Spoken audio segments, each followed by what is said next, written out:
Welcome to another episode of Chef Knives to Go Quick Look Product Reviews. And what we have this time, I'm Steve Gamache, by the way. What we have this time is the Matsubara Aogami, or Blue No. 2 Nashiji Kiri Cleaver 190mm knife. So big old long name there, but basically what that means is we have the hardcore cutting edge steel in the center of this. It's a 3-layer construction. Is Aogami Blue Paper No. 2 reactive high carbon steel. Heat treats in the 62 Rockwell range. And so what you've got on either side of that hardcore cutting edge steel is softer stainless steel cladding. So it makes maintenance a little bit easier. And you can see that line where the cladding and the coarse steel meet there as the grind comes down towards the edge. They call it a Kiri cleaver because it's got that Kuritsuke kind of, it's exaggerated because it's so tall, but it's got that Kuritsuke style point to it. So it gives you a little bit less weight here, so it's not quite as heavy as if they bring this straight out in a traditional cleaver. So it shaves a little bit of weight off.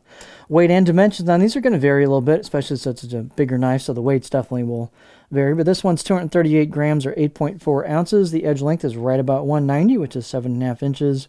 And the overall length is about 335 millimeters. These are surprisingly, they get fairly thin as you go down the blade, but they start out a little thicker, as you might imagine. So this one is about 3.5 millimeters thick at the back of the heel. And then I measured it about halfway down, maybe in this area here, at 2.1. So it thins out pretty well. And then you got that corner there with that reverse sword tip. And it pretty much just starts kind of gradually going down a little bit. And then when you hit the grind right there, there you go. So it thins out pretty nicely at that tip here. So yeah, that tip's pretty darn thin. And then here's what the edge looks like from a choil or back shot. So this has a nice grind to it. Let's see, height, about 76 millimeters high, so it's a pretty tall blade, as you might guess. The handle is, they call it kind of a hybrid handle. It's basically octagonal, but the facets and the way it's done on the bottom and the top, it's a little more curvy. So it's not quite an octoval, which some knives have, but it's kind of a softened octagonal on the top and bottom. Very interesting, so it's very comfortable. It's made out of rosewood and black paca wood, pretty common handle material. It's nicely done. There's a fair amount of sealant here on the tang junction with the handle, so it's nicely sealed up. And the handle circumference I got is about 73, 74 millimeters where the two materials meet.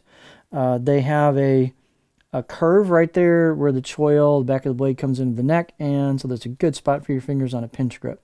Now, as you might guess, the balance point on this is going to be forward, but due to the fact that they've got this, part gone here, that lightens the blade up. So that brings the balance point down not too far off a pinch grip. There's the balance point right there, and there's my pinch grip. So it's not far off, and what that means is you get a little bit of mass on there, but it's still pretty nimble. So, it feels a little bit, almost a little bit lighter than 8.4 ounces. So which is good. I mean, depending on, some people like real heavy cleavers and they want to chop stuff and have a lot of mass. Some people want something with a little more dexterity to it. So it depends on your preference, but for such a big blade, it doesn't feel like that big of a blade. It's pretty interesting. We have hand-engraved kanji on the left side of the blade. This has what's known as a Nashiji or pear skin kind of mottled finish to it. Every knife's going to be slightly different. But you've got always interesting changing patterns here. You can see some of the hammering and the work on it. So definitely a lot of character in these. And you've got very well done hand chiseled kanji on there. You can feel it when you run your fingers over there. And if I'm doing this right, when you move it in the light correctly, it kind of dances around.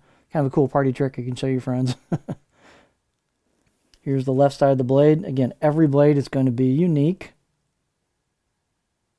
But these have a nice modeled, these have a nice Nashiji finish on there. And they've got a nice looking finish to the blade grind too, down towards the edge, and a fair amount of polish to the coarse steel. So you get a neat line of demarcation there.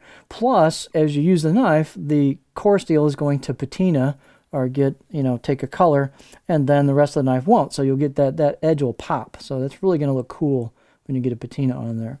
Nice fit and finish on these. They've got a good amount of relief on the corners of the spine all the way down. They've done a nice job relieving and and doing finish work on the choil and the back of the blade and the neck, so it's very comfortable.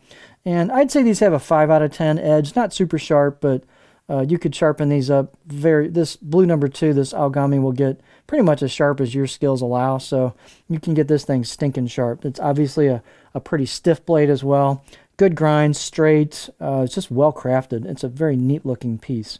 I guess we need to do our cutting board, don't we? Don't want to forget that. Almost didn't. There we go. So here's what it looks like. Every knife can be slightly different, but this has a little bit of belly towards the front, and then a pretty flat back half with a little bit of bent towards the back there. And again, every knife could be a little different, but that's what this one looks like. So I think it'll chop pretty well in the back half. In the front half, you got a little bit of room to do some, you could do tip draws with this, glide cuts, push-pull cuts, so quite a bit of stuff. It's not going to be a pure rocker, but it's not really what the style blade is all about. So fairly versatile profile. And again, every knife's going to be slightly different. So there you have a very interesting combination of features in a cool looking package. So this is the Matsubara Aogami number 2 Nashiji Kiri Cleaver 190mm knife.